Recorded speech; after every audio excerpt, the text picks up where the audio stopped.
গীতায় শ্রীকৃষ্ণ দুটি কাজের কথা বলেছেন। এই দুই কাজ জীবনে করে যেতে পারলে সব সাফল্য লাভ করা সম্ভব। এই দুই কাজ সঠিকভাবে করলে মনের সব ইচ্ছে পূরণ করা সম্ভব। জেনে নিন, গীতায় সাফল্য লাভের কি পথ দেখিয়েছেন শ্রীকৃষ্ণ। গীতায় কৃষ্ণের দেওয়া উপদেশ।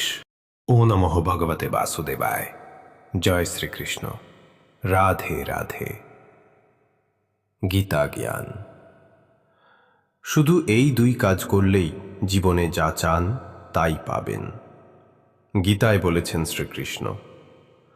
শ্রীমদ্ ভগবদ্ গীতা আসলে দুই বন্ধুর কথোপকথন। এক বিরাট সন্ধিক্ষণের সামনে দাঁড়িয়ে সখা অর্জুনের মনের সংশয় দূর করেছেন শ্রীকৃষ্ণ। জীবনে চলার সঠিক পথ দেখিয়েছেন তিনি। গীতাকে বলা হয় জীবনের শ্রেষ্ঠ দর্শন। প্রতিটি মানুষের জীবনে চলার পথ ঠিক কেমন হওয়া উচিত তার দিশা গীতার মাধ্যমে সবাইকে দেখিয়ে গিয়েছেন শ্রীকৃষ্ণ। হিন্দু ধর্মের অন্যতম গুরুত্বপূর্ণ শ্রীমদ্ ভগবদ্ গীতার পাতায় ধর্ম, কর্ম ও প্রেমের শিক্ষা দেওয়া হয়েছে। গীতার বাণী শুধু আমাদের জীবন দশায় নয়, মৃত্যু পরবর্তী সময়ের জন্যও সমান গুরুত্বপূর্ণ। কারণ গীতা শুধু এক জন্মের কথা বলে না, গীতা চিরন্তন আত্মার কথা বলে, যে আত্মার কোনো লয় নেই, ক্ষয় নেই। মহাভারতে কুরুক্ষেত্রের যুদ্ধ শুরুর ঠিক আগে মনের প্রবল সংশয়ের দোলাচলে পড়েন তৃতীয় পাণ্ডব অর্জুন। নিজের আত্মীয়দের বিরুদ্ধে যুদ্ধ করতে পারবেন না বলে অস্ত্র নামিয়ে রাখেন তিনি। সেই সময় তাকে জীবনের স্বরূপ চেনান ও কর্তব্য কর্মের জ্ঞান দেন শ্রীকৃষ্ণ। গীতায় আমাদের সকল সমস্যার সমাধান পাওয়া যায়। বলা হয়ে থাকে, আমাদের জীবনে এমন কোনো সমস্যাই নেই যার সমাধান গীতায় পাওয়া যাবে না। গীতায় শ্রীকৃষ্ণ দুটি কাজের কথা বলেছেন। এই দুই কাজ জীবনে করে যেতে পারলে সব সাফল্য লাভ করা সম্ভব। এই দুই কাজ সঠিকভাবে করলে মনের সব ইচ্ছে পূরণ করা সম্ভব। জেনে নিন, গীতায় সাফল্য লাভের কি পথ দেখিয়েছেন শ্রীকৃষ্ণ। গীতায় কৃষ্ণের দেওয়া উপদেশ। শ্রীমদ্ ভগবদ্ গীতায় বলেছেন, হে অর্জুন, মানুষ জীবনে যা চায় তাই অর্জন করতে পারে, যদি নিজের লক্ষ্যের কথা শয়নে স্বপনে অবিরাম সে ভাবতে থাকে। নিজের উপর বিশ্বাস রেখে নিজের লক্ষ্যে স্থির থেকে সঠিকভাবে চেষ্টা করলে সাফল্য লাভ করা অবশ্যই যায়। শ্রীমদ্ ভগবদ্ গীতা অনুসারে আমাদের সবথেকে বড় অনুপ্রেরণা হল আমাদের চিন্তা ভাবনা। তাই বড় কিছু চিন্তা করুন এবং মনকে সবসময় বলুন যে আমি পারব। শ্রীকৃষ্ণ বলেছেন, খুব রাগ হয়ে গেলে তখন একটু থামুন। রাগের মাথায় কোনো কথা বলবেন না বা কোনো কাজ করবেন না। ভুল করলে নিজের মাথা নত করে তা মেনে নিন। তাহলেই এই পৃথিবীর সব সমস্যার সমাধান হওয়া সম্ভব। গীতায় বলা হয়েছে, যে বা যারা আপনাকে কষ্ট দেবে তারাও অবশ্যই কষ্ট পাবে। আপনি সৌভাগ্যশালী হলে সেই ব্যক্তির শাস্তি পাওয়ার দৃশ্য আপনি নিজের চোখে দেখতে পাবেন। গীতায় শ্রীকৃষ্ণ বলেছেন যে যখন কোনো ব্যক্তির প্রয়োজন বদলে যায় তখন তার ব্যবহার ও কথাবার্তাও বদলে যায়। শ্রীকৃষ্ণের বাণী অনুসারে পরিবর্তনই হল এই জগতের একমাত্র সত্য। এই পৃথিবী সতত পরিবর্তনশীল। তুমি মৃত্যু সম্পর্কে যা ভাবো তা আসলে জীবন। তাই আত্মচিন্তা ত্যাগ করো। ছোট বড় আপন পরের ভেদাভেদ নিজের মাথা থেকে সরিয়ে দাও। তাহলেই এই জগৎ তোমার, আর তুমিও সারা দুনিয়ার। গীতায় শ্রীকৃষ্ণ বলেছেন, দু ধরনের মানুষ আমাদের জীবনে নতুন দিশা দেখাতে পারে। এক, যিনি নতুন সুযোগ এনে দেন, আর দ্বিতীয়, যিনি প্রতারণা করেন। শ্রীকৃষ্ণ গীতায় বলেছেন যে কোনো নতুন কাজ শুরু করার আগে আমরা সবাই ভয় পাই, কিন্তু ব্যর্থতার ভয় কখনো করো না, বা কাজ কখনো অর্ধেক করে ছেড়ে দিও না।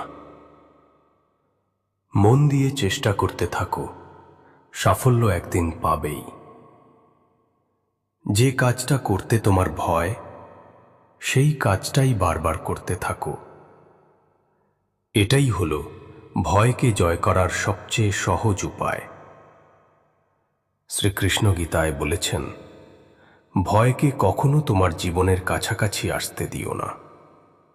ভয় যদি কোনো কারণে তোমার কাছাকাছি চলে আসে, তবে এর উপর আক্রমণ করো, অর্থাৎ ভয়ের থেকে পালিয়ে যেও না, এর মুখোমুখি দাঁড়াও। শ্রীকৃষ্ণ গীতায় বলেছেন, যদি তোমার ভয় না লাগে, তার মানে এই নয় যে তুমি জিতে গেছো। যে বিষয়ে তোমার ভয়, তাকে জয় করাই হলো আসল সাহসের পরিচয়। বলা হয়ে থাকে, মনে ভয় না থাকলেই যে সেই ব্যক্তি সাহসী তা নয়। আসল সাহসী তিনি, যিনি নিজের ভয়কে জয় করেছেন। গীতায় কৃষ্ণ বলেছেন যে পরিস্থিতি যতই খারাপ হোক, যারা সেরা মানুষ তারা সব সময় একরকম থাকেন। এরা কোনো অবস্থাতেই নিজেদের সাহস হারান না। শ্রীকৃষ্ণের বাণী অনুসারে ঈশ্বর কখনো কারোর উপর অবিচার করেন না। যে যার যোগ্য, তিনি তাকে সেটাই দিয়ে থাকেন। শ্রীকৃষ্ণ বলেছেন, ভক্ত যদি সম্পূর্ণ ভক্তি সহকারে আমায় ডাকে, তাহলে আমি তার সেই ডাকে সাড়া দিতে বাধ্য। শ্রীকৃষ্ণ আরও বলেছেন, যখনই মনের সাহস হারিয়ে যাবে, তখনই মনে রাখবে যে তোমার পাশে আর কেউ থাক বা না থাক, ঈশ্বর নিশ্চয় আছে। শ্রীকৃষ্ণ গীতায় বলেছেন যে যখন কোনো ব্যক্তি কোনো কিছু পাওয়ার আশা না করেই নিজের কর্ম করে যান, তিনিই সাফল্য অর্জন করেন।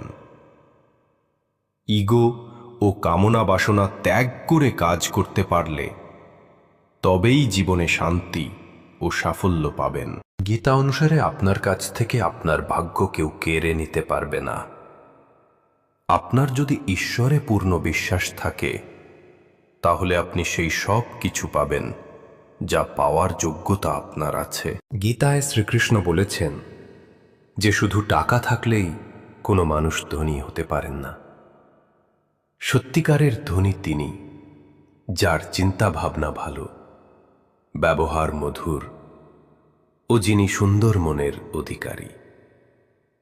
গীতায় আরও বলা হয়েছে, এত দুর্বল হইও না যে তোমাকে কেউ ভেঙে ফেলতে পারে, বরং এতটাই শক্ত হও যাতে তোমাকে কেউ ভাঙতে এসে নিজেই টুকরো টুকরো হয়ে যায়। শ্রীকৃষ্ণ গীতায় বলেছেন যে জীবনে দুটি কাজ কখনোই করতে নেই। প্রথম, কোনো ভুল মানুষকে ভালোবাসা, এবং দ্বিতীয় হল কোনো ভালো মানুষকে প্রতারণা করা। গীতায় বলা হয়েছে, শুধু লোককে দেখানোর জন্য ভালো হুও না। ঈশ্বর জানেন যে এই ভালোত্ব তোমার ভেতর থেকে আসছে, না শুধুই বাইরের খোলস। গীতার বাণী অনুসারে জয় ও পরাজয় আমাদের চিন্তা ভাবনার উপরেই নির্ভর করে। গীতার বাণী অনুসারে ভগবান কখনো কারোর ভাগ্য লেখেন না। আমাদের প্রতিটি কাজ, প্রতি পদক্ষেপ, চিন্তাভাবনা ও ব্যবহার দিয়ে আমরা নিজেরা নিজেদের ভাগ্য রচনা করি। আপনি সফল ও সুখী জীবনযাপন করতে পারবেন, ভিডিওটি প্রথম থেকে শেষ পর্যন্ত দেখার জন্য আপনাকে অসংখ্য ধন্যবাদ জানাই। জয় শ্রীকৃষ্ণ। রাধে রাধে।